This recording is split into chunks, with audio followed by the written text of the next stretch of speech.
राम राम मंडळी, तुमचं स्वागत आहे माझ्या ब्लॉग मध्ये. बघा आज मम्मीने पावभाजी बनवली. काऊन बनवली? डायरेक्ट हे नको दाखव. कारण की हे वरडू नको.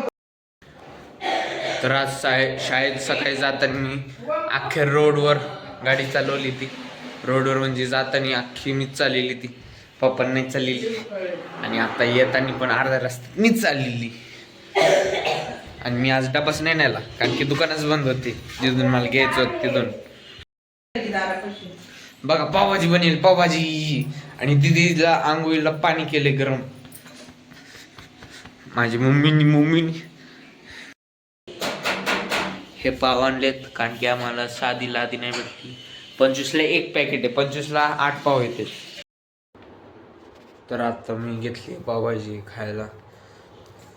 4 पाव घेतलेत आणि भाजी मस्तपैकी. पण पाव हे वेगळे लागते कारण की वेगळ्या बेकरीतून आणले, जे सगळं भेटतं. बघू टेस्ट करू. तर आत्ता पप्पा इथं घरी शेकोटी करीत होते घराच्या आत. जे की नव्हतं जमलं करायला कारण की त्याला ते वार लागत होतं आणि घरात एवढं वारच नव्हतं म्हणून थोडीच पेटली ती. मग लगेच 5 मिनिटाच्या आतच ती विजली शेकोटी.